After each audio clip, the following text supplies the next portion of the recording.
Junaid bike അപകടത്തിൽ മരിച്ചപ്പോ 72 ഹൂറിമാർക്കൊപ്പം മദ്യപ്പൊയ്യിൽ സ്വർഗീയ ജീവിതം ആസ്വദിക്കാൻ പടച്ചോന്റെ കൃപയാൽ ഈ റമദാൻ നോയമ്പ് കാലത്ത് തന്നെ അവസരം കൊടുത്ത പടച്ചവനോട് പ്രാർത്ഥിക്കുന്നു. ഇൻഷാ അല്ലാ, അൽഹംദുലില്ലാ, മാഷാ അല്ലാ. ഇതേ നാറി അന്ന് എഴുതിയിട്ടതാ. സത്യത്തിൽ ബ്രോ, എനിക്കത് അബദ്ധം പറ്റിപ്പോയതായിരുന്നല്ല, എന്റെ കയ്യിൽ നിന്ന് പോയൊക്കെ ഒരു കാര്യമാണത്.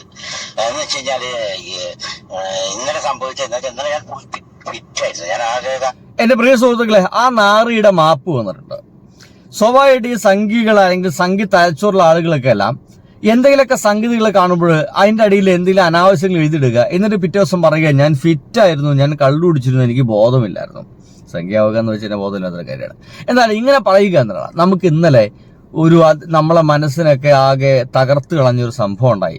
19ഓളം അധ്യാപകർ യാത്ര പോകുന്ന ഒരു 6, 7, 8, 9ഓളം പേര് അതിൽ മരണപ്പെടുന്നു. വാൽപ്പാറയിലാണ് അപകടം സംഭവിച്ചത്. 21ഓളം വയസ്സ് മാത്രമുള്ള ഒരു ഡ്രൈവറാണ്. 21 വയസ്സ് മാത്രമുള്ള ഡ്രൈവർ എന്നൊക്കെ പറയുമ്പോൾ അവന് എത്രത്തോളം എക്സ്പീരിയൻസ് ഉണ്ടെന്നൊക്കെ അറിയാം. അത് വേറെ എന്തായാലും ചർച്ച ചെയ്യപ്പെടേണ്ട വിഷയമൊക്കെ തന്നെയാണ്. എന്തായാലും അവനാണത് ഡ്രൈവ് ചെയ്തിരുന്നത്. ആ പയ്യൻ പോലും ഇപ്പോൾ ജീവന് വേണ്ടിയിട്ട് മല്ലിട്ട് കൊണ്ടിരിക്കുകയാണ് ഹോസ്പിറ്റലിൽ. നമുക്ക് തന്നെ അറിയാം. മനഃപൂർവ്വമായിട്ട് ആരും ഒന്നും ചെയ്യില്ല നമുക്കറിയാം. എന്തായാലും അപകടം സംഭവിച്ചു.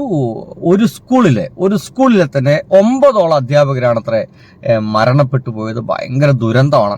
ആ ദുരന്ത വാർത്തകൾക്ക് താഴെയാണ് ഈ ഒരു നാറി. അവന്റെ പേര് പറഞ്ഞുതരാം. എന്താണ്?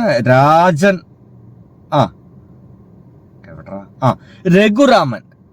രഘുരാമൻ ഒരുവൻ ഒരു അസല് തെറി എഴുതിയിട്ടത്. അത് സതീഷ് മാധവ് എന്ന് പറയുന്ന ഒരാള് ഒരു പോസ്റ്റ് ഇട്ടു. വാൽപ്പാറയിൽ മിനി വാൻ കൊക്കയിലേക്ക് മറിഞ്ഞ് 8 പേർ മരണപ്പെട്ടു. 2 പേരുടെ നില അതീവ ഗുരുതരാണ്. സഞ്ചരിച്ചത് മലപ്പുറത്തു നിന്നുള്ള 16 പേരെന്നാണ് സൂചന എന്ന് പറഞ്ഞിട്ട് ഈ അപകടം സംഭവിച്ച സമയത്ത് തന്നെ ഫേസ്ബുക്കിൽ ഒരു പോസ്റ്റ് ഇട്ടു. അതിന്റെ താഴത്ത് രഘുരാമൻ എഴുതി വെച്ചത്, ഹൂറിമാരെയും മദ്യപ്പൊയ്യെയും സ്വപ്നം കണ്ട് ജീവിക്കുന്ന സ്വപ്നലോക ഹിക്കാക്കമാർ വിഭാഗമാണ് അപകടത്തിൽപ്പെട്ടത്. എന്നിട്ട് ചിരിയുടെ സ്മൈലി മുറിയണ്ടിപ്പുറം ആയതുകൊണ്ട് ചോദിച്ചതാ. മലപ്പുറത്തെ വിളിച്ചതാണ് ഈ നാറി. മിനി താലിബാനിപ്പുറം. ഇങ്ങനെയൊക്കെ എഴുതണമെങ്കിൽ അവന്റെ മനസ്സ് ഒരു സംഖ്യ മനസ്സാണ് എന്നുള്ള കാര്യത്തിൽ ഒരു സംശയവും വേണ്ട. അവന്റെ മനസ്സൊരു സംഖ്യ മനസ്സാണ്. അവനിപ്പോ മാപ്പുമായിട്ട് വന്നിട്ടുണ്ട്. അതൊന്ന് കേട്ടോക്കണം. കാരണം ഇവന്റെ മാപ്പ് അംഗീകരിക്കാൻ കഴിയുന്നതല്ല എന്നുള്ളതാണ്. കാരണം ഞാൻ നിങ്ങൾക്ക് കേൾപ്പിച്ചുതരാം. സത്യത്തിൽ ബ്രോ, എനിക്കത് അബദ്ധം പറ്റിപ്പോയതായിരുന്നല്ല, എന്റെ കയ്യിൽ നിന്ന് പോയൊക്കെ ഒരു കാര്യമാണത്.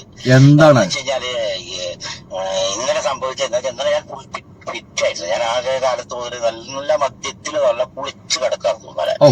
അപ്പൊ ഞാൻ ആ സമയത്ത് അങ്ങനെ സത്യം പറഞ്ഞാൽ ഞാൻ സതീഷ് മാധവന്റെ പോസ്റ്റ് പോലും ഞാൻ ശരിക്കും വായിച്ചിട്ടില്ല. ആ വിഷയം പോലും ഞാൻ കണ്ടില്ല. ഒരു കണ്ടു ഉടനെ ഞാൻ അങ്ങ് കയറി അപ്പൊ അങ്ങനെ കണ്ടില്ലേ, മുസ്ലിങ്ങളുടെ പേര് കണ്ടു ഉടനെ തന്നെ ഞാൻ കേറിയിട്ട് കമന്റ് ഇട്ടു.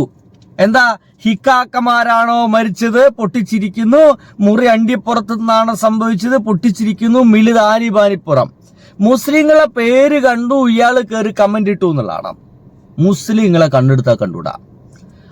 ഇങ്ങനത്തെ ഒരു വിഭാഗം നമ്മുടെ കേരളത്തിൽ വളർന്നു വരുന്നുണ്ട് സുഹൃത്തുക്കളെ. അപകടകരമാണ്.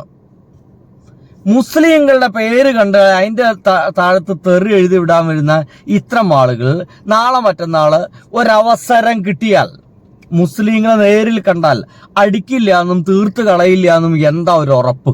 ഇതാണ് എന്റെ ചോദ്യം. എന്താ ഒരു ഉറപ്പ്? ഈ ജാതി സാധനങ്ങളൊക്കെ മനുഷ്യന്മാരെ ഗണത്തിൽ കൂട്ടാൻ പറ്റുമോ? മുസ്ലിങ്ങൾ എന്താ മനുഷ്യരല്ലേ? അവർക്ക് എന്താ ഇവിടെ ജീവിക്കണ്ടേ? മുസ്ലിങ്ങളെ പേര് കണ്ട അതിന്റെ നേരെ താഴത്ത് താലിബാൻ എഴുതിയിടുക, അണ്ടിപ്പുറം എഴുതിയിടുക. എന്തുവാണത്? ഇത് ഏത് ലോകാണ്? കേരളമല്ലേ? ഇന്ത്യയല്ലേ? ഇതൊരു ജനാധിപത്യ രാജ്യമല്ലേ? ഇവിടെ എല്ലാവർക്കും ജീവിക്കാനുള്ള അവകാശമില്ലേ? മുസ്ലിങ്ങളെ കണ്ടു കഴിഞ്ഞാൽ അപ്പൊ തന്നെ ഇങ്ങനത്തെ ആക്രോശമായിട്ട് ഇറങ്ങേണ്ട കാര്യം എന്താണ്? അതാ പറഞ്ഞത്, നമ്മുടെ കേരളത്തിലൊക്കെ വളരെ പതുക്കെ ഒരു ഇസ്ലാമോഫോബിയ വളർന്നു വരുന്നുണ്ട്. അപകടകരമാണ്.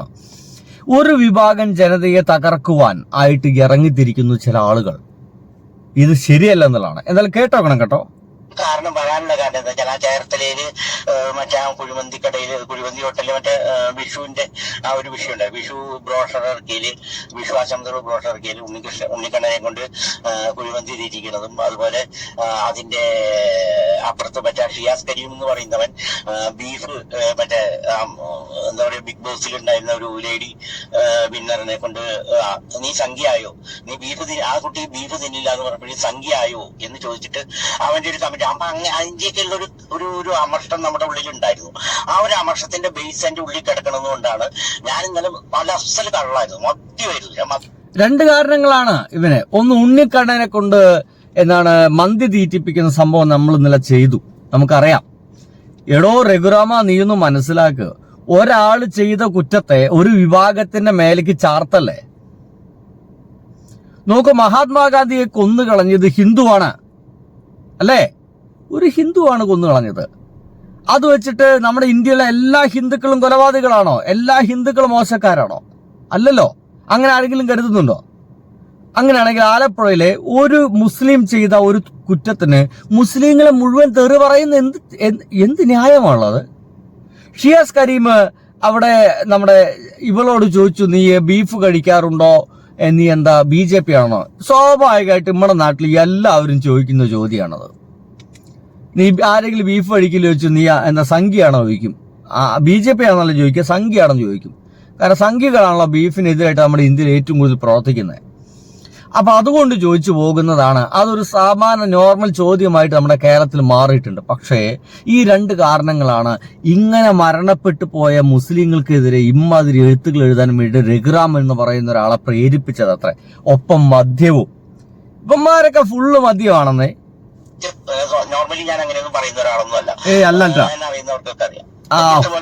നോർമലി ഇവൻ ഇങ്ങനൊന്നും പറയുന്ന ആളല്ല. ഇതിനപ്പുറം ഇവൻ പറഞ്ഞിട്ടുണ്ട്. ഞാൻ കേൾപ്പിച്ചുതരാം. ഈ വീഡിയോയ്ക്ക് അവസാനമുണ്ട്. ഇവന്റെ തനി കോണം ഞാൻ കേൾപ്പിച്ചുതരാം. സുഹൃത്തുക്കളുടെ മുസ്ലിങ്ങളുടെ സ്ഥാപനത്തിൽ തന്നെയാണ് ഞാൻ ഇപ്പോഴും ജോലി ചെയ്യുന്നത്. അടിപൊളി. ഇപ്പോഴും ജോലി ചെയ്യുന്ന ഒരു മുസ്ലിം സഹോദരന്റെ സ്ഥാപനത്തിൽ തന്നെയാണ് അടിപൊളി. അവര് തരുന്ന അന്നം തന്നെയാണ്. മാസം 16,000 രൂപയാണ് എന്റെ ശമ്പളം. അടിപൊളി. മേടിക്കുന്ന ഒരു മുസ്ലിമിന്റെ കയ്യിൽ നിന്ന് തന്നെയാണ് ഞാൻ. ഒരു മടിയില്ല അത് പറയാനായിട്ട് സുഹൃത്തെ. അടിപൊളി. അപ്പൊ ഇവര് അങ്ങനെയൊക്കെ ഉണ്ട്. പക്ഷെ ഉള്ളിന്റെ ഉള്ളിൽ അവിടുന്ന് ശമ്പളം കിട്ടിയിട്ട് വേണം ഇവന്റെ കുടുംബം പുലർന്നു പോകാൻ. പക്ഷെ ഉള്ളിന്റെ ഉള്ളിൽ അസല് മുസ്ലിം വിരോധം ഉണ്ടെന്നർത്ഥം. ആ അന്നം തരുന്ന കൈക്ക് കടിക്കരുതിന്റെ പൊന്നു രഘുരാമൻ സുഹൃത്തെ. നിങ്ങൾ കടിച്ചു പോകരുത്, കൊത്തിപ്പോകരുത്. തെറ്റിദ്ധരിക്കണ്ട. അപ്പൊ ഈ വികാര എന്താ പറയാ മതമല്ല, ഒരുതരം ഇത്തരം ഈ ബ്ലഡി ഇഡിയറ്റ് കാഴ്ചപ്പാടുകൾ വെച്ചുകൊണ്ടിരിക്കുന്നതിന് ഒരു അമർഷം എന്നുള്ള രീതിയിലാണ് ഞാൻ ആ ഒരു കമന്റ് ഇട്ടത്. മനസ്സിലായോ? അതും എന്റെ ഏറ്റവും അടുത്ത സുഹൃത്തായ സതീഷ് മാധവന്റെ പോസ്റ്റിലാണ് ഞാൻ ആ കമന്റ് ഇട്ടത്.